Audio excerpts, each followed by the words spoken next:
Everyone, welcome back. कैसे हैं आप सब लोग?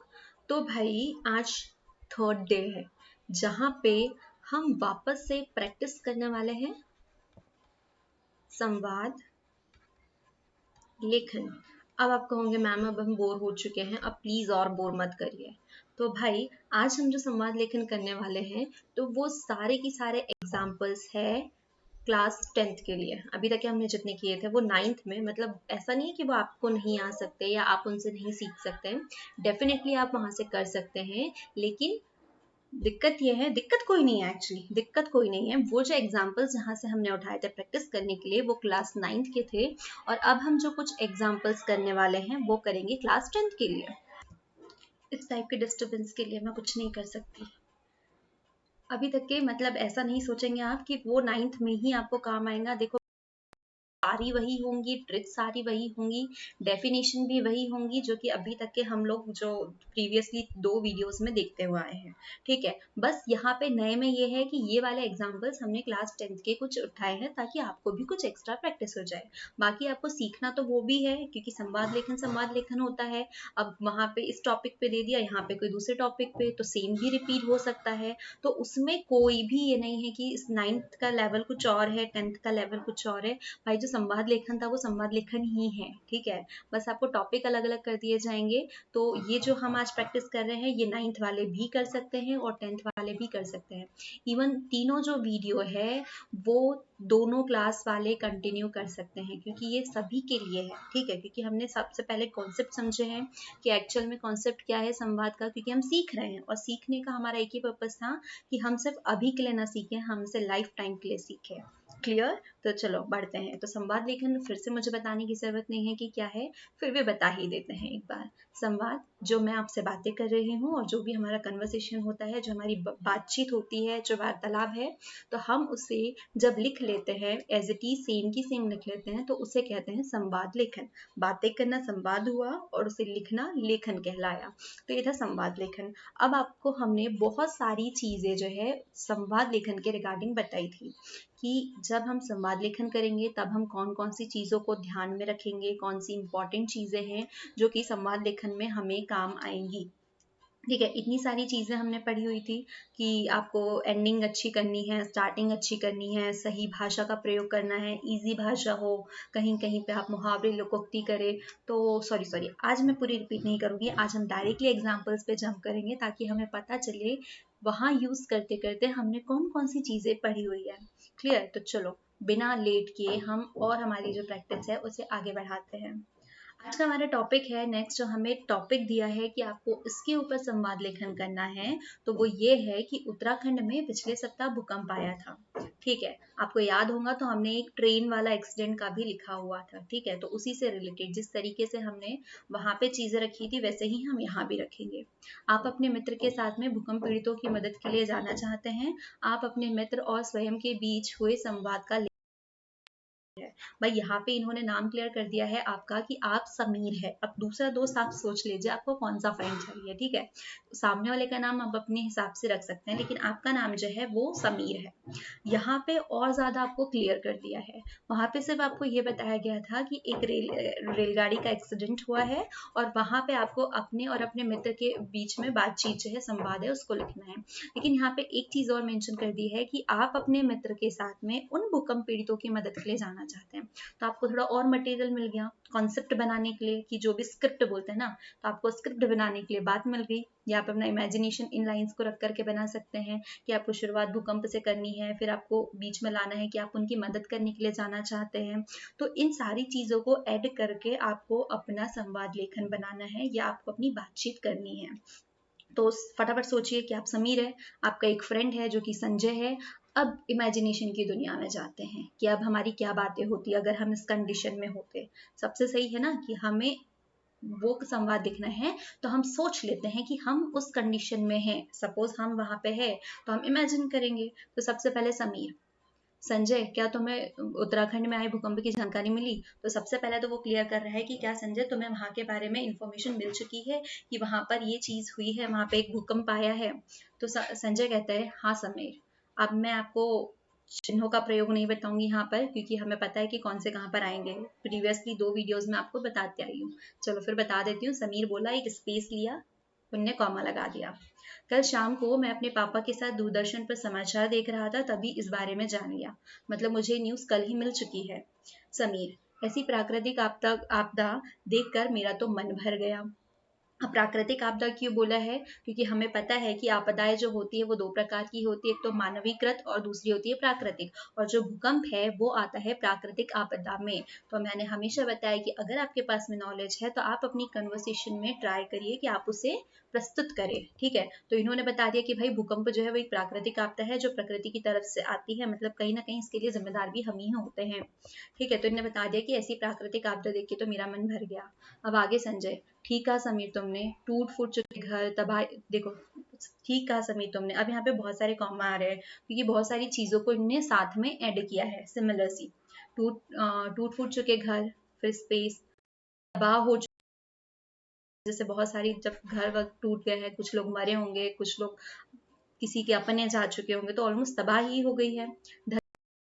टूटी सड़कें, हर जगह डैश कॉमा लगा हुआ है और ये इंपॉर्टेंट चीजें है।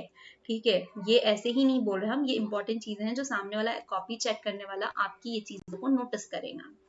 जगह जगह शरणार्थी में बैठे लोगों को देखकर आंखों में आंसू आ गए, क्योंकि बहुत सारे शरणार्थी वहां पे ऐसे हैं जिनको मदद की जरूरत है।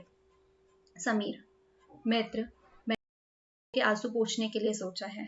मतलब यहाँ पर आंसू पोंछने के लिए सोचा इस टाइप से, तो मतलब यहाँ पर एक तरह का इसने पंक्ति सोच ली कि आंसू पोंछना मतलब जब आप उसके आंसू पोंछ रहे हैं मतलब आप उसको एक उम्मीद दे रहे हो, आप उसकी मदद कर रहे हो। तो इन्होंने यहाँ पे ये शब्द यूज नहीं किया कि मैंने उनकी मदद करने का सोचा है, इन्होंने इसको थोड़ा सा घुमा के थोड़ा सा उसको इंटरेस्टिंग कन्वर्सेशन बनाने के लिए कहा है कि मैं इन लोगों के आंसू पोंछने के लिए सोच रहा हूँ।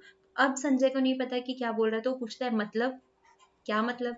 तो समीर कहता है कि हमें इन लोगों की मदद करनी चाहिए, क्योंकि आप एक अच्छा व्यक्तित्व प्रदर्शित करना चाहते हैं और आपको यहाँ पर कहा भी गया है कि आप दोनों यहाँ पर मदद करने के लिए जाते हैं। तो हमको हमारी कन्वर्सेशन उसके इर्द गिर्द, हमारा जो संवाद है वो क्वेश्चन के इर्द गिर्द घुमाना है। संजय कहता है हमारे पास साधन भी तो नहीं है। कि भाई हमारे पास साधन नहीं, हम कैसे जाएंगे, क्या करेंगे? समीर कहता है दृढ़ इच्छा लगन से सब कुछ संभव है। देखो फिर से एक और मोटिवेशनल लाइन आपको मिल रही है कि अगर आप में कुछ करने की दृढ़ इच्छा है, संकल्प है, लगन है, तो आप कुछ भी कर सकते हैं। ठीक है, एवरीथिंग इज पॉसिबल। मैंने अपने स्कूल के कुछ छात्रों से बात की है तो वे सहर्ष तैयार हो गए। कि मतलब मैंने तुमसे बात करने से पहले बात की है और वो रेडी है हमारे साथ में मदद करने के लिए। आज हम अपना अपना सहयोग देंगे। इसमें दवाएं, माचिस, मोमबत्ती, कपड़े, खाने का सामान, मतलब उस वक्त वहां पे जो भी आवश्यक सामग्री है उन लोगों को जो लग सकती है, उनको दवाएं लग सकती है, पूरा अंधेरा बाड़ है, माचिस से लग सकती है, अंधेरे में मोमबत्ती लगेंगी, कपड़े, कुछ खाना, कुछ ऐसी जरूरत का सामान, कुछ जरूरी चीजें। तो संजय कहता है फिर मतलब ये तो है, लेकिन फिर आगे का क्या प्लान है भाई? तो समीर कहता है इन्हें लेकर मैं उत्तराखंड के उन शिविरों में जाऊंगा जहाँ पे पीड़ित भूखे प्यासे हैं, क्योंकि बहुत सारे पीड़ित है तो उनके लिए शिविर भी बनाए जा चुके हैं। तो हम लेकर के ये सामान जो है वहां पर जाएंगे। तो संजय कहता है मैं भी साथ चलूंगा, तुम अकेले नहीं जाओगे, करना चाहता हूँ। ठीक है, तो समीर कहता है ये तो बहुत अच्छी बात है। अच्छी गलत लिखा हुआ है यहाँ पे। ठीक है, अच्छी ये होता है। फिर संजय, मैं कल सवेरे ही तुमसे मिलता हूँ। अब यहाँ पर बात होती है कि रात खत्म हो चुकी है भाई, अब कल सवेरे मिलते हैं कि अब आगे की क्या प्लान करना है और हम कैसे जाएंगे, हम कैसे सारा सामान अरेंज करेंगे, क्योंकि इतने सारे लोगों से बातचीत हो गई, इतने सारे फ्रेंड्स से हो चुकी है। तो हम सारा सामान कलेक्ट करेंगे और फिर ये सामान लेकर के वहां तक के पहुंचेंगे। तो यहाँ पे आपने अपने आप को अच्छे तरीके से प्रस्तुत किया। चाहे तो आप मतलब ऐसे भी कर सकते थे कि सीधे से लिख दो कि एक एक्सीडेंट हुआ है, हमें वहां पे मदद के लिए जाना है, लेकिन आपने बकायदा उसमें सभी लोगों की हेल्प लेते हुए फिर उस कन्वर्सेशन को बढ़ाया है। ठीक है, जो कि बहुत अच्छी बात है। यहाँ पे आपने अपने आप को अच्छा भी प्रदर्शित किया है, थोड़ा बहुत नॉलेज भी डाल दिया है। तो ये एक परफेक्ट संवाद हुआ। शायद परफेक्ट है या नहीं ये तो अपने मार्क्स पे डिपेंड करेगा। चलो एक और देखते हैं। अब यहाँ पे आपको टॉपिक दिया गया है कि बढ़ते आतंकवाद पर चिंता प्रकट कर रहे 2 मित्रों की बातचीत का संवाद कीजिए। अब हमारे पास में 2 मित्र किस टॉपिक के ऊपर बात करेंगे? जो आतंकवाद बढ़ रहा है, ठीक है, इसके ऊपर बातें करनी है। तो हमें वो चीज को हमारी बातों में लाना है। तो यहाँ 2 मित्र हो गए, यहाँ पर कोई नाम वाम नहीं दिया कि कौन कौन सा है, तो हमने अजय विजय ले लिया, ठीक है। एक अजय है, दूसरा विजय। तो अजय कहता है नमस्ते मित्र, कैसे हो, मतलब बोलते हैं हेलो कैसे हो, हाउ आर यू, तो बस वही वाली। तो विजय कहता है नमस्ते, मैं ठीक हूँ, कुछ चिंतित से दिख रहे हो, क्या बात है।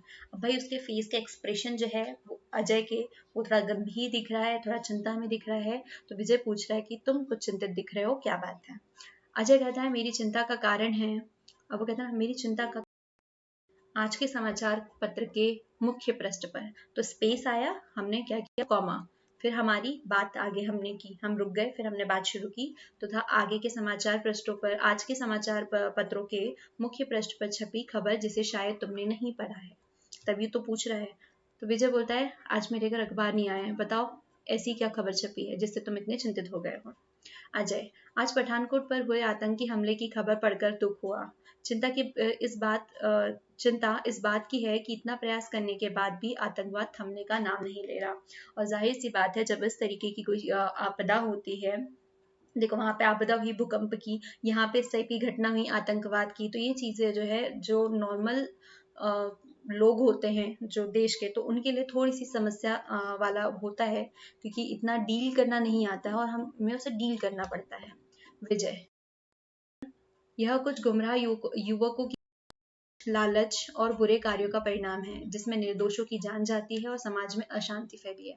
अब विजय को पता है कि भैया इसका आतंकवाद के पीछे रीजन क्या है, तो सही बात है कि कुछ लोग हमारे अपने रास्ते से भटक जाते हैं। कई लोग जैसे अनसक्सेसफुल होते हैं ना, जो तो किसी के इसमें कुछ गलत सोच आ जाती है, कोई लालच में होता है, तो वो बुरे काम करने लगता है और ये आतंकवाद की तरफ बढ़ने लगते हैं। ठीक है, कई हम लोग मूवीज वगैरह में देखते हैं कि कैसे एक अच्छी फैमिली का बंदा जाकर के आतंकवाद ज्वाइन कर लेता है, उसके साथ में कुछ गलत हुआ रहता है, उसे कोई जस्टिस नहीं मिलता, तो कैसे उसके और शिफ्ट हो जाता है। तो ऐसे ही युवकों की गलत सोच होती है किसी, बहुत ज्यादा हम मूवीज वगैरह में देखते हैं ना कि कैसे बड़े बड़े मिनिस्टर्स होते हैं, ऑफिसर्स होते हैं, लालच में उन लोगों को सपोर्ट करते हैं।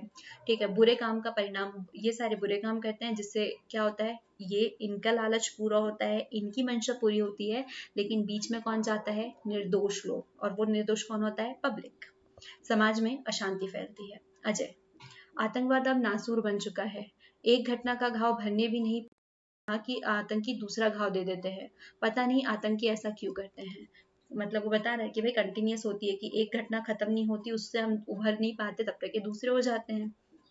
विजय, कुछ आतंकी तो धन की लालच में ऐसा करते हैं, जबकि कुछ आतंकियों के मस्तिष्क में जाति, धर्म, भाषा आदि का जहर इस तरह भर दिया जाता है कि वे अपनी जान की परवाह किए बिना आतंकी घटनाओं को अंजाम देते। एक्सप्लेन करने की शायद जरूरत नहीं है, क्योंकि हम आए दिन आजकल न्यूज़पेपर्स वगैरह में देखते हैं, जैसे अफगानिस्तान वाला मैटर हम लोगों से छिपा हुआ नहीं है, कि कैसे वहां पर एक स्पेशल, सॉरी इस पे कमेंट नहीं करना चाहिए, बट आपको ये कंडीशन पता है, ठीक है, ये वाली, कि कैसे आपको मेंटली टॉर्चर किया जाता है, आपका माइंड वॉश किया जाता है इन चीजों को करने के लिए, और इस हद तक के माइंड वॉश किया जाता है कि आप अपने आप को भी खत्म करने से नहीं डरते हैं, मतलब वो काम करना आपके लिए इतना ज्यादा हो जाता है कि बस ये बेस्ट है, इसमें मैं अपनी जान भी दे दूं तो कोई गुनाह नहीं है। अजय, के लिए कलंक के समान है, इसे रोका जाना चाहिए, ऑब्वियसली रोका जाना चाहिए। यह अकेले सरकार से नहीं होगा, इसके लिए युवाओं को भी अपनी सोच बदलनी होगी। बिल्कुल, क्योंकि हम ये जो युवा है जो पहले जा रहे हैं, तो कहीं ना कहीं इन्हीं के चक्कर में ये सारी चीजें हो रही है। मतलब कैसे, जिनकी सोच गलत हो जाती है, जो कोई फेलियर से डर जाते हैं, तो वो अपने आप को गलत ट्रैक पे लेके आ जाते हैं। ठीक है, तो ये एक सिर्फ गवर्नमेंट का ही काम नहीं है कि भाई आप इसको हटा रहे हो, हमें हमारे सोसाइटी को भी ऐसे बनाना होगा कि क्योंकि कहीं ना कहीं एक सोसाइटी का प्रेशर भी होता है, जो किसी यंग इंसान को उस और बढ़ने में मदद करता है। ठीक है, हम किसी को इतना ज्यादा प्रेशराइज कर रहे वो थक गया, तो भाई वो अपने आप के लिए स्टैंड लेने के लिए, जब उसे पता है कि जिस सोसाइटी में वो रह रहा है वहां पे उसके लिए कुछ नहीं हो रहा है, तो वो दूसरा रास्ता ही, और वो गलत रास्ता ही चूज करेगा। तो कहीं ना कहीं यहाँ पे युवा, या यूं कह ले हमारा जो समाज है, वो भी कहीं ना कहीं दोषी है किसी ना किसी तरीके से, क्योंकि हम सामने वाले को इतना ज्यादा प्रेशराइज करते हैं कि वो एक गलत तरीके में जाए। क्या होना चाहिए, हमें हमारे समाज में एक सकारात्मक सोच डेवलप करनी चाहिए, युवाओं में सकारात्मक सोच होनी चाहिए। ये इस टाइप के, जैसे कि कोई लालच वालच होता है ना, तो जब आप अच्छे संस्कार डालेंगे तो ये वाली सारी चीजें जो है अपने आप मिनिमाइज होते जाएंगी और एक अच्छी सोसाइटी बन सकती है। ठीक है, चलो ज्ञान खत्म हुआ यहाँ का। नेक्स्ट क्वेश्चन की ओर बढ़ते हैं। कुछ टॉपिक ऐसे होते हैं जहाँ पे आप बहुत लंबी बातें कर सकते हैं। किसी क्षेत्र में कृषि योग्य भूमि पर फैक्ट्रियां लगाई जा रही है, इससे किसानों की भूमि और रोजी रोटी छीन रही है। इस संबंध में दो मित्रों की बातचीत को संवाद कीजिए। देखो आई थिंक जितने टॉपिक हैं हमारे थोड़े सोशल वाले ही है, ठीक है। कि क्योंकि 10th स्टैंडर्ड के बच्चे हैं भैया और आप 9th 10th के स्टैंडर्ड के बच्चे हैं, तो हमें अपनी थिंग्स को डेवलप करना ही पड़ेगा। क्लियर। तो अब यहाँ पर जो फैक्ट्रीज होती है, तो मोस्टली फैक्ट्री कहाँ पर मतलब थोड़े प्लॉट वाले एरिया में लगाई जाती है। तो यहाँ पर अब क्या हो रहा है कि एक खेती करने लायक एक भूमि है, एक जमीन है, कृषि योग्य भूमि है, और वहां पे फैक्ट्री लगा रहे हैं। तो पहले ही से समझ ले कि इससे क्या नुकसान होने वाला है। तो इससे किसानों की रोजी रोटी क्यों छीनेंगे? क्योंकि जब वो खेती करने योग्य है, जहाँ पे फसल उग सकती है, सब कुछ हो सकता है, लेकिन वहां पे आप फैक्ट्री उगा देंगे तो ये किसान तो बेरोजगार हो जाएंगे भैया। ये क्योंकि इनका सारा काम तो उस जमीन से ही होगा ना, क्योंकि ये तो कुछ और कर नहीं सकते। उनका सारा काम उस जमीन पे फसल उगाने से ही है, और वो फसल उगाएंगे खाना खा पाएंगे, हमें मिल पाएगा। हम अपने टाइम टू टाइम हमारी सारी जो चीजें होती है, क्योंकि बिना भी देश ही इनकम्प्लीट होता है, सबको पता है।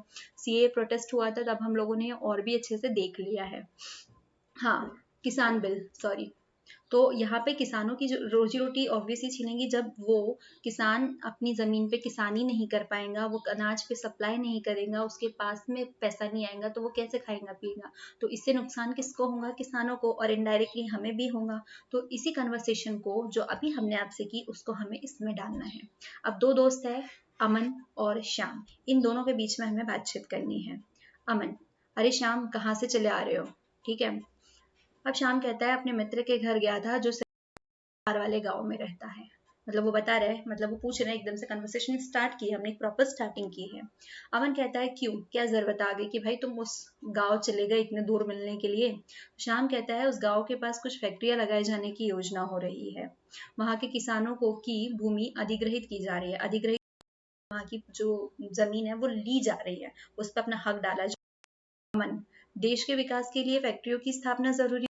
भाई अमन जो है वो अपने पॉइंट ऑफ व्यू रख रहा है, तो यहाँ पर हम एक दूसरे की आइडियोलॉजीज जो है वो भी रख रहे हैं कि हमारी सोच कितनी बड़ी है। तो अमन अपनी आइडिया बता रहा है, अपने पॉइंट ऑफ व्यूज दे रहा है कि भाई यहाँ पे देश के विकास के लिए फैक्ट्रियां जरूरी है, तो इसलिए शायद लग रही होंगी। हमें पता है देश के विकास के लिए फैक्ट्रियां जरूरी है, लेकिन हमें ये भी पता है कि देश के विकास के लिए किसान कितने जरूरी है, क्योंकि हम एग्रीकल्चर से भी डेवलप कर सकते हैं। दोनों अपने लिए इक्वली इंपॉर्टेंट है, लेकिन जरूरी नहीं है कि हमें उस विकास के लिए जो फैक्ट्री है, हमें इसका पेट मार के ही हम इसके मतलब इसके के ले सकते हैं। जो खाली प्लॉट्स है, जो बंजर जमीन है, तो वहां पे भी यूज कर सकते हैं, लगा सकते हैं।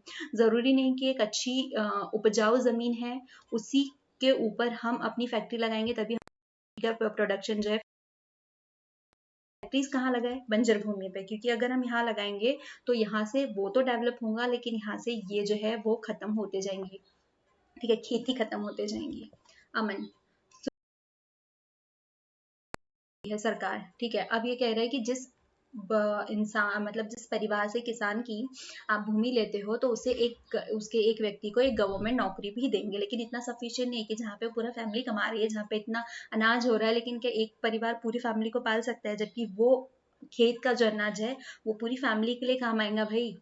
श्याम: एक व्यक्ति के नौकरी के बदले में सोना उगलने वाली जमीन पर फैक्ट्री लगाना ठीक नहीं, इससे लाभ कम नुकसान अधिक है। ऑब्वियसली ठीक है, सही बात है कि अगर आप एक व्यक्ति के नौकरी के बदले में जो सोना, भाई सोना मिल रहा है आपको, तो ये लालच हुआ ना कि एक अंडे मतलब मुर्गी के अंडे के लिए आप पूरी मुर्गी को ही पहले हलाल कर दो, तो क्या होगा ना, हमें एक सोने का अंडा मिलेगा। स्टोरी सुनी होगी ना कि अंडे भाई इकट्ठे मिल जाएंगे सोने के, जबकि एक एक मिल रहे थे ना। वही तो अमन कहता है वो कैसे। अब इसका एक्सप्लेनेशन यहाँ पे है। श्याम: फैक्ट्रियां लगाने से हरियाली नष्ट तो होंगी ही, साथ ही पर्यावरण भी प्रदूषित होगा, जिसका दुष्प्रभाव दुर्गामी होगा। ऑब्वियस सी बात है, क्योंकि जब हम खेती कम करते हैं, हम हमारा वृक्षारोपण तोड़ देते हैं, जो वन है उसे खत्म कर देते हैं, तो कहीं ना कहीं पर्यावरण भी प्रदूषित होगा। फैक्ट्रियां लगेंगी तो उससे धुआं भी होगा, उससे बहुत सारा अवशिष्ट पदार्थ भी निकलेगा, जो कि पर्यावरण को प्रदूषित करने के लिए एक महत्वपूर्ण घटक साबित होगा। अमन: इसका उपाय क्या है? क्योंकि अब अमन को भाई वो कम पता है, तो वही है गिव एंड टेक वाला सिस्टम। श्याम: इसका एक विकल्प ये है कि इन फैक्ट्रियों को ऐसी जगह पर स्थापित किया जाए कि भूमि पथरीली या ऊसर हो, मतलब वही जो बंजर जमीन है वो, क्योंकि फैक्ट्री भी इम्पोर्टेंट है हमारे लिए, हम मानते हैं, लेकिन हमारे लिए उतना ही इम्पोर्टेंट हमारी खेती भी है, किसानी भी है। तो अब इसका क्या है कि आप हमको इसको भी फुलफिल करना होगा, फैक्ट्री भी लगानी होगी, तो हम कहाँ लगाए उसे, बंजर जमीन पे जो कि पथरीली हो, ऊसर हो, जिस जमीन का कोई यूज नहीं होता, वहां पे फैक्ट्रीज खोले। अमन, इस विषय पर सरकार को विचार करना चाहिए। श्याम, हाँ, इससे हमारा पर्यावरण संतुलित रह सकेगा और खाद्यान्न भी मिलता रहेगा। ठीक है, मतलब इससे क्या होगा, पर्यावरण, क्योंकि हमें दोनों चीजों को बैलेंस भी तो करना है, खेती रहेगी पर्यावरण भी रहेगा, हमें खाने के लिए भी मिलेगा।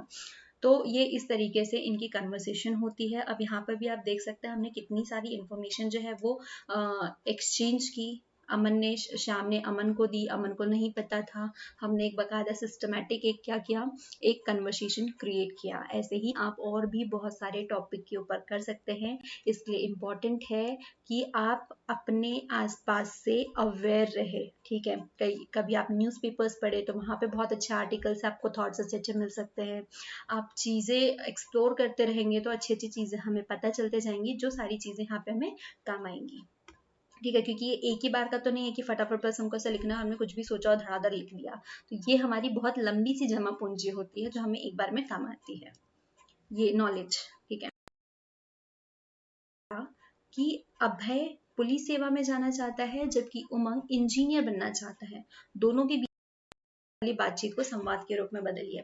आपको याद होगा लास्ट वाले वीडियो में हम लोगों ने एक चीज पढ़ी थी कि फ्यूचर जो जीवन लक्ष्य है उसके ऊपर दो मित्रों के ऊपर बात करनी थी। ठीक है, अब यहाँ पर दोनों का क्लियर है, उसके बाद में इनके बीच में क्या कन्वर्सेशन होंगी हमें वो क्लियर करना है। वहां पर हमने शुरुआत की थी कि भाई तुम्हारे जीवन का लक्ष्य क्या है, इसने कहा तुम्हारे जीवन का क्या लक्ष्य है, इस टाइप की बातें हुई थी। लेकिन अब यहाँ पर दो कैरेक्टर दिए जा चुके हैं, अभय और उमंग। ठीक है, उमंग इंजीनियर और अभय जो है वो पुलिस, तो इसके बीच में हमें बातचीत बैठाना है। तो अभय शुरू करता है नमस्ते उमंग, या हेलो उमंग, वो वाला हिंदी में लिख रहा है, नमस्ते उमंग होगा। उमंग, नमस्ते अभय, मैं ठीक हूँ, अपनी कहो कि तुम कैसे हो, तुम बताओ तुम कैसे हो। अब अभय कहता है मैं भी बिल्कुल ठीक हूँ, तुम आजकल कहाँ रहते हो, दिखाई ही नहीं देते। सही बात है। उमंग कहता है मित्र, इन छुट्टियों को मैं खेलकूद में नहीं बिताना चाहता, मैं 11वीं की पढ़ाई में अभी से जुट गया हूँ। भाई बड़े इंटेलिजेंट उमंग है, मतलब समय का इतना सदुपयोग कर रहे हैं। लेकिन मैं बता दूं कि थोड़ी बहुत मस्ती भी चलती है, थोड़ा बहुत इंजॉयमेंट भी चलता है। अब आप कहेंगे कि पिछले बार आपने कहा था हार्ड वर्क करना है, अपने वे पे मंजिल पे पहुंचना है, तो हार्ड वर्क करो। तो भाई हार्ड वर्क के साथ में आपको थोड़ी थोड़ी देर ना, जब आप मंजिल पे जाते हो, किसी डेस्टिनेशन पे जाते हो, रास्ते में विश्राम गृह मिलते हैं ना, तो थोड़ा थोड़ा समय आपको वहां पे भी बिताना जरूरी होता है। वरना आप कंटिन्यू चलते जा रहे हो, चलते जा रहे हो, चलते जा रहे हो अपनी मंजिल को पाने के लिए, तो ये क्या होगा, आप बहुत ज्यादा थक जाओगे, और जैसे ही आप मंजिल के आसपास भी होंगे तो आप थक के वहीं गिर जाओगे। फिर आप में इतनी हिम्मत नहीं होगी कि आप उठ करके उस मंजिल को पालो। तो आप हार्ड वर्क करें, बहुत सारा करें, उसके साथ में स्मार्ट वर्क भी करें। तो इसके बीच में क्या है कि इंसान को थोड़ा सा रिलैक्स की जरूरत होती है, थोड़ा रिलैक्स होना पड़ता है। तो अब मेरी बातों की मत कर लेना कि मैंने बहुत सारा आराम करने के लिए बोला है, बहुत सारा नहीं बोला है, थोड़ा सा आराम करने के लिए कहा है, ताकि आप बिना थके इस मंजिल तक के पहुंच जाए। वरना यहाँ पर जब आप एकदम कंटिन्यूअसली पहुंचे जा रहे हैं तो आप कहीं ऐसा ना हो कि यहीं पे चक्कर खा के गिर जाए। ठीक है, आपको यहाँ तक के पहुंचना है, और यहाँ तक के पहुंचना है तो आपको बीच में थोड़ा थोड़ा स्टॉप लेना पड़ेगा। ठीक है, आपको अपनी थकान मिटानी होगी, तब आप वहां तक के पहुंच पाएंगे। क्लियर? चलो, तो ये कहते हैं मैं अभी से जुड़ चुका हूँ, तो इतनी अच्छी बात है भाई। तो इन्होंने अब ये तो बता दिया है कि इन्होंने गर्मी की छुट्टियां जो है वो किस तरीके से यूज कर ली है।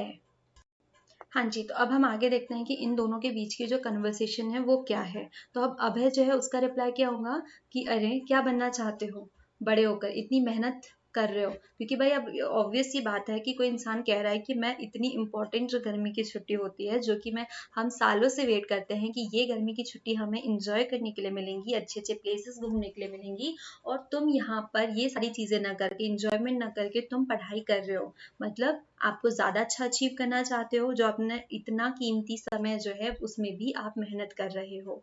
तो उमंग, मैं इंजीनियर बनना चाहता हूँ और इसके लिए 11वीं 12वीं की विज्ञान की कठिन पढ़ाई, फिर बाद में आईआईटी का उच्च स्तरीय टेस्ट पास करने के लिए मेहनत ज़रूरी है।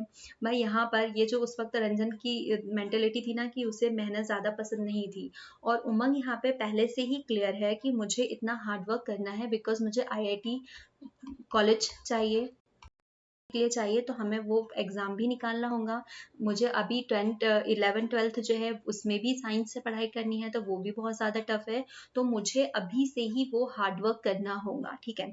उसी हार्ड वर्क की बात कर रही हूँ जिसके बारे में मैंने आपसे लास्ट टाइम बताया था कि अभी से आप अपना बेस अच्छा स्ट्रॉन्ग बनाएंगे, तब आप अपनी जो डेस्टिनेशन है, जो भी मंजिल है, वहाँ तक के पहुँच पाएंगे। तो ये वही बेस है कि जैसे कि अभी इसको क्लियर है, इसका मोटिव क्लियर है कि इसे इंजीनियर बनना है, और इसे ये भी पता है कि इसके लिए इसको किस रास्ते पे जाना है। मतलब क्या हुआ यहाँ पे, उसने अपनी वो स्ट्रैटेजी बना ली है, ठीक है। जिस स्ट्रैटेजी की हमने पिछले बार बात की थी कि आपको एक प्रॉपर स्ट्रैटेजी चाहिए, ताकि जिससे कि उस रास्ते पे चल के आप अपनी मंजिल पे आराम से पहुंच सकते हैं।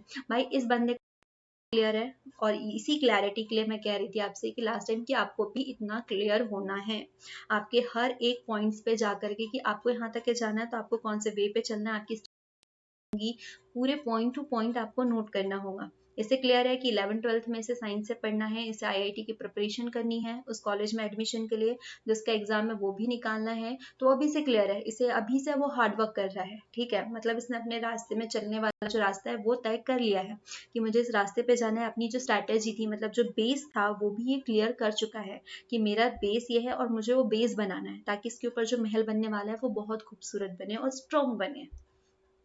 अब है, ठीक कहते हो, आज की इस मेहनत के बाद प्रतिष्ठा और पैसा दोनों ही तुम्हारे कदम चूमेंगे। तो भाई यहाँ पर फिर से वही, क्योंकि आप वही कहा था ना कि लाइफ में दो चीजें हैं, ठीक है। एक तो आप अभी लाइफ में अभी मेहनत कर ले और लाइफ टाइम उसे एंजॉय करे, या तो फिर आप अभी आराम कर ले, अपने उस कंफर्ट जोन में रह ले और लाइफ टाइम बाद में आप मेहनत करते रहे। तो ये वही बात हो गई कि आज की जो आपकी मेहनत है वो बाद में आपको रिजल्ट देगा, आपकी प्रतिष्ठा बढ़ेंगी, आपके पास पैसा, दोनों ही चीजें होंगी, ठीक है। वही चीज आ रही है, आई गई थी। उमंग, अरे मैंने तो पूछा ही नहीं कि तुम बड़े होकर के क्या बनना चाहते हो, मतलब मेरा तो क्लियर हो गया भाई, अब तुम भी बता दो। तो ये कहता है कि मैं आईपीएस बनना चाहता हूँ, इसका भी बड़ा ड्रीम है भाई, दोनों बहुत इंटेलिजेंट लग रहे हैं यहाँ पे, ठीक है। तो उमंग, अच्छा तो मोटा पैसा कमाना चाहते हो, बिकॉज एक आईपीएस है, तो यहाँ पर भी मतलब आईपीएस है तो इसने मोटा पैसा इसलिए कहा है क्योंकि कई जगह होता है ब्लैक मनी वाला जो सिस्टम होता है वो चलता है, रिश्वत वगैरह। तो अभय कहता है नहीं अभय, मैं पुलिस अधिकारी बन के देशद्रोही आतंकवादी के मंसूबे पर पानी फेरना चाहता हूँ। मतलब कहीं ना कहीं मेरी मंशा जो है वो देश सेवा करने की है, और मैं इसलिए क्योंकि बहुत ज्यादा देशद्रोही है, आतंकवादी है, तो मैं ये करना चाहता हूँ, ना कि पैसा कमाना चाहता हूँ। तो पैसा कमाना होता तो मैं आईएएस बनने की सोचता, क्योंकि आईपीएस से ज्यादा पैसा आईएएस में है, वहां से भी पैसा कमा सकते हैं। बट इसका मोटिव क्या है, इसे देशद्रोही को खत्म करना है, आतंकवादियों को खत्म करना है, इसलिए ये आईपीएस बनना चाहता है। उमंग, इरादे तो तुम्हारे नेक है, ईश्वर तुम्हें सफलता दे। अब ऑल द बेस्ट बोलना भी तो बनता ही है। तो अभय कहता है धन्यवाद तुम्हें, अब उमंग, ईश्वर तुम्हें भी लक्ष्य तक के पहुंचाए। अब दोनों केस में दोनों ने एक दूसरे को बेस्ट विशेस दे चुकी है, और ये बाय बोल करके कि फिर मिलेंगे, और यहाँ पे अपना कन्वर्सेशन जो है वो खत्म करते हैं। तो आपको एक बात क्लियर हुई कि जब आप अपना संवाद लिख रहे हो इन दोनों के बीच में, तो आपने यहाँ पर कितनी सारी इंफॉर्मेशन भी डाली है। देखो आप नोटिस करोगे, मतलब आप देखोगे कि यहाँ पर इंजीनियर जो प्रोसेस होती है ये भी बताई, इसने कितने अच्छे तरीके से अपना बताया। ये आईपीएस बनना चाहता है तो इसने इसका भी मोटिव क्लियर किया। तो ये एक मतलब एक आइडियल संवाद हुआ कि आप जो संवाद लेखन कर रहे हैं, तो इसमें हमारा उद्देश्य होता है कि वो एक सही तरीके में एकदम सरल भाषा में आप जितनी इन्फॉर्मेशन दे पाओ, जितने अच्छे से इजीली आप उसको डिस्क्राइब कर पाओ, तो ये उसी तरीके से हुआ। तो ऐसे ही करना है, और यहाँ से हमें थोड़ा मोटिवेशन भी मिल चुका है कि आपको मेहनत करके अपने ड्रीम जो है वो भी अचीव करने हैं। नेक्स्ट वाला आता है को काम है और आपने उसके पास जाकर के बातचीत की, और इस बातचीत को आपको संवाद के रूप में लिखना है। मतलब अब आपके पास में जो टॉपिक आ रहा है वो क्या है कि आपको एक माली और एक जो इंसान है उसके बीच का कन्वर्सेशन करना है, और आपका नाम यहाँ पे क्लियर है कि आप सुधीर है, क्लियर कि आप सुधीर है, और सेकंड वाला जो पर्सन है वो माली है, कि अब आप एक माली से किस तरीके से बात करोगे, ठीक है। क्योंकि आप छोटे हैं और जो माली है वो बड़े हैं, तो आपको वहां पे भी रिस्पेक्ट रखनी है। मतलब हम हर लेवल पे देख रहे हैं कि हम जिस भी इंसान से जाएंगे तो उससे हमारा बात करने का वे क्या होने वाला है, ठीक है। यहाँ पे तो अब सुधीर है, माली काका, तो माली है भैया, तो हम उसको ऐसे तो नहीं बोलेंगे ए माली इस टाइप से, क्योंकि हमारे इंडियन कल्चर में यही होता है कि हम हर किसी से एक रिश्ता बना के ही बात करते हैं। क्लियर? हमारे पड़ोसी होता है तो हम उस हमारी पूरी फैमिली बन जाती है। कोई हमारे चाचा होते हैं, कोई मामा होते हैं, कोई दादी होती है, कोई नानी होती है, हम बहुत सारे रिश्ते बनाते हैं। मतलब ये हमारे इंडिया में पाया ही गया है। ठीक है? माली, राम राम बेटा। अरे सुधीर कैसे? तब उनने भी पूछा कि भाई तुम कैसे हो? तो सुधीर कहता है माली काका इस उद्यान में कब से काम कर रहे हैं। ठीक है? अब थोड़ी बहुत फॉर्मल सी बातें चलते रहती है ना, कि हम किसी के बारे में जानना चाहते हैं कि अरे काका आप काम कब से कर रहे हो। ठीक है? इस टाइप से, तो इसी टाइप से इन दोनों, क्योंकि अब ये इनसे है तो बातचीत क्या ही करे, तो इसी टाइप से कुछ शुरू करेंगे। तो माली बेटा मैं यहाँ 20 वर्षों से काम कर रहा हूँ। आप इस उद्यान को हरा भरा रखने के लिए बहुत परिश्रम करते होंगे, जाहिर सी बात है। तो माली कहता है हाँ बेटा, इन पौधों की रखवाली और इनके पेड़ बनने तक की देखभाल करना पड़ता है। देखो एक चीज आप नोटिस कर रहे होंगे कि परिश्रम, आप कुछ भी करें लाइफ में आपको परिश्रम ही करना है। जस्ट अभी हम लोग बात करेंगे, अभी हम लोगों ने उन दोनों की बात की थी, वहां पर एक आईपीएस बनना चाहता था और एक क्या इंजीनियर बनना चाहता था। तो भाई उमंग ने अपनी जो मेहनत है वो उसने अपने 11th से ही स्टार्ट कर दी थी, और आगे चल के वो एक अच्छी लाइफ जिएगा। अब अगर मैं यहाँ पे माली की बात करूँ, ठीक है, लाइफ बनो, हर जगह मेहनत तो करनी ही है। तो अब माली क्या करें, अगर ये पहले कुछ बन चुके होते तो इनका थोड़ा सा मेहनत, तो हालांकि वहां पे भी एक इंजीनियर को भी मेहनत करनी ही होगी, एक आईपीएस को भी मेहनत करनी होगी, लेकिन शायद थोड़ी कम मेहनत करनी पड़े। दूसरी बात बताने की यह है कि आप जिंदगी में कोई भी पेशा करें, आपको हर जगह मेहनत करनी है। आईपीएस भी मेहनत करेगा, आईएएस भी करेगा, और माली है तो वो भी करेगा। मतलब हर इंसान अपने लेवल पे मेहनत करता है। दूसरा मोटिवेशन वाला क्या था कि मान लीजिए पहले मेहनत कर लेते तो अभी थोड़ी कम करनी पड़ती है। उनने पहले मेहनत कर ली थी इसलिए उनको अभी कम करनी पड़ रही है, इन्होंने नहीं की थी तो इसलिए अब इनको और ज्यादा मेहनत करनी पड़ी। ठीक है? बाकी परिश्रम आपके जो कि आपको करते रहना है, तभी आप अपने अचीवमेंट जो है वो लेते रहेंगे। सुधीर, यह आम का पेड़ अभी बहुत छोटा है, ये कब तक ये फलेगा? अब भाई एक आप बगीचे में हो, माली से बात कर रहे हो, तो वहां पर किसी पॉलिटिशियन की तो बात शुरू नहीं होगी, पॉलिटिक्स की बात नहीं होगी।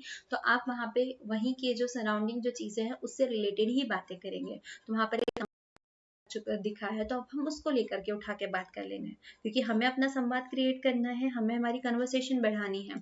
तो अब क्या करें, जो आसपास दिख रहा है हम उसी को उठा करके बात कर लेंगे। तो अब माली इसके बारे में उसका नॉलेज बताएगा कि भाई ये जो आम है वो देसी प्रजाति का है, और इसको बढ़ने के लिए 5 साल तो लगेंगे ही, और 5 साल के बाद में ये फल देगा। मालिका का उस पेड़ के आम काले क्यों पड़ जाते हैं? भाई अब ये भी एक नॉलेज वाली है, क्योंकि वहां पे तो आप और चीजें क्यूरस होंगे जानने के लिए। बढ़ते प्रदूषण और ईंट के भट्टों से निकलने वाले धुएं के कारण ये आम जो है वो काले, मतलब इनके ऊपर एक बीमारी हो गई है कि आम काले हो रहे हैं, और ये काले पड़ करके गिर जाते हैं। देखो आपके प्रदूषण के कारण कितनी ज्यादा दिक्कतें होती है। पेड़ पौधे तो मतलब आप जिन पेड़ पौधे को हटा रहे हो, प्रदूषण बढ़ रहा है, भट्टों से निकला धुआं निकल रहा है, तो आप जो चीजें खा रहे हो जो आपको फूड के तौर पे मिल रही है, तो ये उन्हें भी जा करके खत्म करता है। तो यहाँ से क्या मैसेज मिल रहा है कि आपको इन चीजों को कंट्रोल करना है। ठीक है? क्योंकि आपको जो खाने के लिए मिल रहा है वो तो मतलब स्वच्छ होना चाहिए, वो हेल्दी होना चाहिए, तभी आप अपनी बॉडी को सही चीज फूड दोगे, तभी वो आपको हेल्दी बनाए रखेंगी। और जो आप खा रहे हो वही हेल्दी नहीं है, जो आपको आपके लिए ग्लूकोज का काम करने वाला है वही सही इस तौर पे नहीं मिल रहा है, तो आप क्या ही आपकी बॉडी जो है वो वर्क करेंगी। सुधीर, मालिक आका, यह प्रदूषण मनुष्य और जीव जंतुओं के अलावा पेड़ पौधे पर भी असर डालने लगा है, जल्दी मर रहे हैं।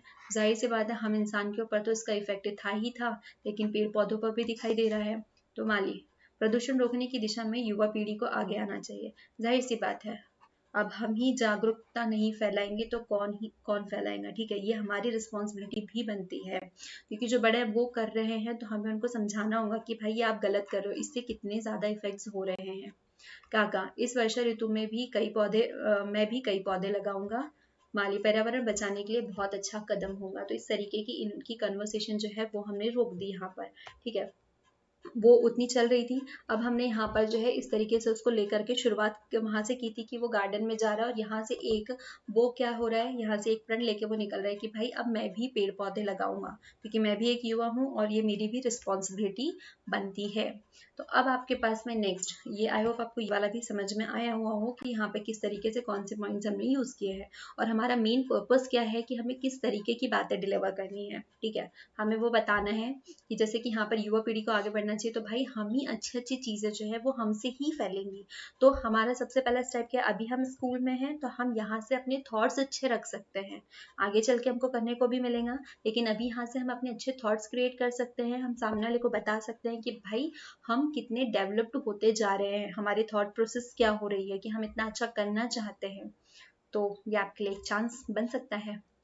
देन आता है, आप गाजियाबाद निवासी अंकुर, जाना है उत्तर प्रदेश में एक परिवहन को, आपको क्या करना है, परिवहन का जो क्लर्क है करनी है। तो ये बातचीत तो ऑब्वियसली है कि जब आपको जाना है तो आप उसके बीच में, आप दोनों के बीच का कन्वर्सेशन किससे रिलेटेड होगा, कि आपको जो काउंटर है उससे किसी ट्रैवल के बारे में पूछना होगा कि आपको कहीं जाना है तो वहां से आपको बसेस कब मिलेंगी, कैसे मिलेंगी, तो ये सब उसी के बारे में है। लेकिन हाँ, यहाँ पे भी आपको उतनी ही रिस्पेक्ट यूज करनी है जितनी आपने पहले की है, मतलब शालीनता सभ्यता आपके हर कन्वर्सेशन में होनी चाहिए, मतलब कीवर्ड्स है। तो ये आपके लिए होमवर्क हुआ।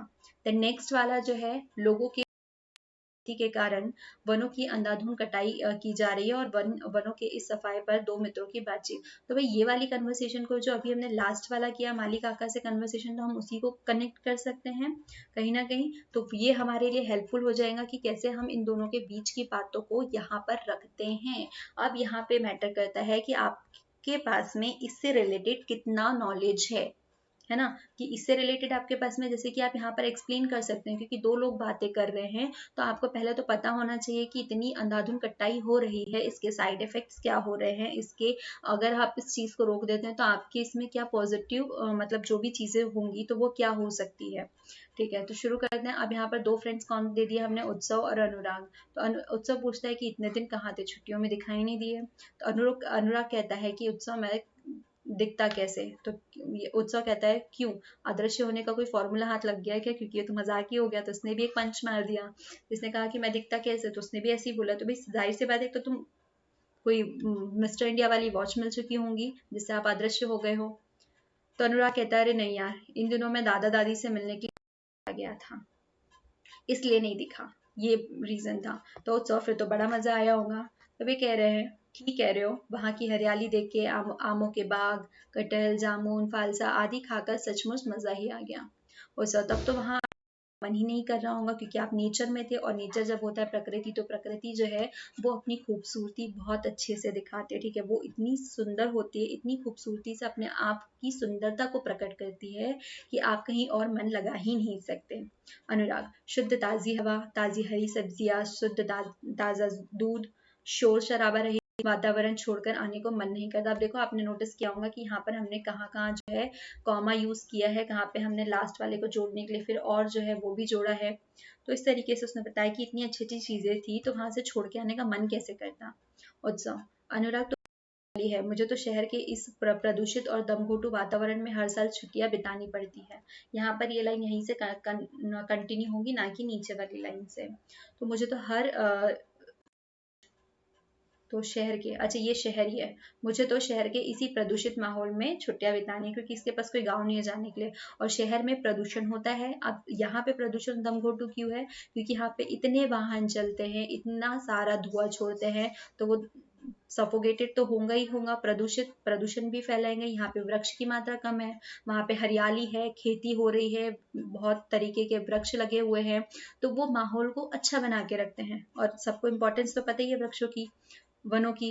अब अनुराग कहता है शहर में प्रदूषण बढ़ाने के हम लोग ही जिम्मेदार है, तो ऑब्वियस ही बात है, आप ही लोग जिम्मेदार हैं। उत्सव बोलता है कैसे, तो लोग स्वार्थ के लिए वनों का सफाया कर रहे हैं, जब वन नहीं होगा तो आपकी एयर जो है वो रिफ्रेश कौन करेगा। ठीक है, आते हैं, बस्तियां बसा रहे हैं, वन हटाए जा रहे हैं, खेती नहीं हो रही है, पूरा बहुत सारे वाहन जो है आपके वो चल रहे हैं, आपकी ढेर सारी फैक्ट्रीज खुल रही है, फैक्ट्री खुलने से वहां पर और ज्यादा प्रदूषण, जैसे आम जो है वो काले पड़ने का रीजन बताया ना, कि बहुत ज्यादा वाहनों का धुआं, फैक्ट्रियों का धुआं, प्रदूषण बढ़ने से जो पेड़ पौधे हैं उनके ऊपर भी इसके साइड इफेक्ट्स हो रहे हैं। ठीक है, वे खुद तो लाभ कमाते हैं पर वायुमंडल को प्रदूषित और असंतुलित कर रहे हैं। ये सब हमारे स्वार्थ की है, हमें फैसिलिटीज मिल रही है, लेकिन जो हमारा नेचर है हम उसको कितना हार्म कर रहे हैं। जो वायुमंडल हमें प्रकृति प्रदत्त है, हम उसको ही हार्म कर रहे हैं। हमारे द्वारा जो गाड़ी से छोड़ा हुआ इतना सारा धुआं वगैरह है, उड़ता है, जब वायुमंडल में आता है तो कितना ज्यादा प्रदूषित होता है। जो एयर आपको एकदम प्योर फॉर्म में मिल रही है वो पॉल्यूटेड होती है, ठीक है, वो प्रदूषित हो में जब जाएंगे तो कहते हैं ना कि कितनी शुद्ध हवा खाने को मिल रही है। क्यों? क्योंकि वहां पे इतना ज्यादा प्रदूषण नहीं है। तो वहां पे जो प्रकृति में जो पहले से जो वहां पे जो कण है वो शुद्ध है, ठीक है, जो भी एयर वाले हैं वहां पे, तो एयर्स वगैरह है तो वो शुद्ध रूप में पाई गई है। लेकिन हमारे यहाँ क्या होता है, हमारे यहाँ इन सारी चीजों को जब उसमें मिक्स हो जाती है तो वो ऑब्वियस सी बात है वो प्रदूषित हो जाएंगी। वर्षा ऋतु में अपने साथियों से खूब सारे पेड़ लगाने के लिए कहूंगा। जब पेड़ लगाएंगे तो सारे अपने आप प्योरीफाई होते जाएंगा और उससे क्या होगा कि थोड़ा सा एटमॉस्फेयर एटलीस्ट हमारे यहाँ का तो सही होगा। तो ये हमारा कहीं ना कहीं एक योगदान होगा। तो अनुराग कहता है इसी काम में हम सबकी भलाई है। जी हाँ, अगर आप अपनी भलाई चाहते हैं तो अपने प्रदूषण को सही रखें, क्योंकि कहते हैं ना, घर हम हमारा घर क्यों साफ करते हैं? ताकि हम अच्छे से रह सके, ठीक है, हमें गंदा ना लगे। क्योंकि जब हमारे घर में कोई गंदगी हो जाती है, कोई स्मेल आती है, गंदा लगता है, ठीक है, तो हमें क्या होता है, हमें सफोकेशन होता है, वहां पे हमारा दम घुटने लगता है। तो सोचो कि जिस पृथ्वी पे हम रह रहे हैं, जिस वायुमंडल में, जिस स्थल मंडल पे रह रहे हैं, और वहां की ये सारी इतनी ज्यादा चीजें प्रदूषित है, तो हम कैसे रह, जाहिर सी बात है दम तो घुटना है। आजकल इतनी सारी हम लोग देखते हैं लोगों में इतनी सारी बीमारियां हो रही है। किसी को ब्रीथिंग प्रॉब्लम होती है, किसी का दम घुटने का, किसी को अस्थमा हो रहा है, किसी को अलग अलग लेवल की, किसी को हार्ट डिसीज हो रही है। तो ये सारी डिसीज जो है कहीं ना कहीं शायद हमारे इसी रहन सहन की वजह से है, इस तरीके के जिस वातावरण में हम रह रहे हैं उसके वजह से है। हम जो खा रहे हैं, ठीक है, अगर हमने हमारे आसपास के वातावरण को ठीक कर दिया कि हम प्रदूषण में नहीं रह रहे हैं, हमने उसको थोड़ा ठीक कर लिया है, लेकिन इतना बड़ा है तो कहीं ना कहीं से आपके पास में वो बुरी चीजें भी पहुंच रही है। आप मार्केट जा रहे हैं, आपको इतना सारा प्रदूषण मिल रहा है, इतनी गंदी एयर मिल रही है, तो वो तो आपके पास आ रही है ना, क्योंकि आपके पास कोई ऑप्शन नहीं है कि इस शॉप को छोड़ के आप दूसरी शॉप से ले लें। वो आपके पास एक ही ऑप्शन है जो इनडायरेक्टली आपको वहीं से मिल रही है। आप मार्केट से जो चीजें खरीद के खा रहे हैं, तो आजकल वो भी क्लियर फॉर्म में नहीं है, क्योंकि उसको भी पकाया जाता है, वो भी प्रदूषण में पक रही है, तो वो भी आपकी बॉडी में जा करके इफेक्ट करेंगी। तो कहीं ना कहीं आपका जीवन तो साथ में खतरे, जो भी आपके जैव मंडल का प्रत्येक घटक, ठीक है, आपके जो पारिस्थितिकी तंत्र है उसका प्रत्येक घटक इससे इफेक्ट हो रहा है, ठीक है, वो इसको इफेक्ट कर रहा है, तो इससे को भी दिक्कत हो रही है और उन सबको भी हो रही है। तो इसका बेस्ट सोल्यूशन क्या है कि आप ये जिस रीजन की वजह से हो रहा है हम उससे सुधारें। क्लियर? अगर हम वनों को बचाना शुरू कर देंगे तो हमें कहीं ना कहीं हमारी जो एयर है वो प्योरीफाई होंगी, इतनी ज़्यादा जो दिक्कतें हो रही है वो कम होंगी। हम वायु जो फैक्ट्री से जो धुआं वगैरह निकल रहा है हम उसको कंट्रोल करें, उससे निकलने वाले जो अवशिष्ट पदार्थ है उसको कंट्रोल करें। रोड पे इतने सारे जो वाहन है हम उसको भी कंट्रोल कर सकते हैं कि हम थोड़ी उसकी मतलब कम, और इवन जो भी अभी दिल्ली में चला था, इस टाइप की कोई योजना ला करके हम इन चीजों को कंट्रोल कर सकते हैं। तो आज के लिए इतना ही। कुछ और प्रैक्टिस के क्वेश्चंस आप कमेंट बॉक्स में डाल सकते हैं, जिसको लेकर हम फिर से प्रैक्टिस करेंगे। और अगेन वही कि जितनी ज्यादा हम प्रैक्टिस करेंगे उतना ज्यादा ही हम इसमें क्या हो जाएंगे, माहिर हो जाएंगे, और लास्ट मोमेंट पे आपको दिक्कत नहीं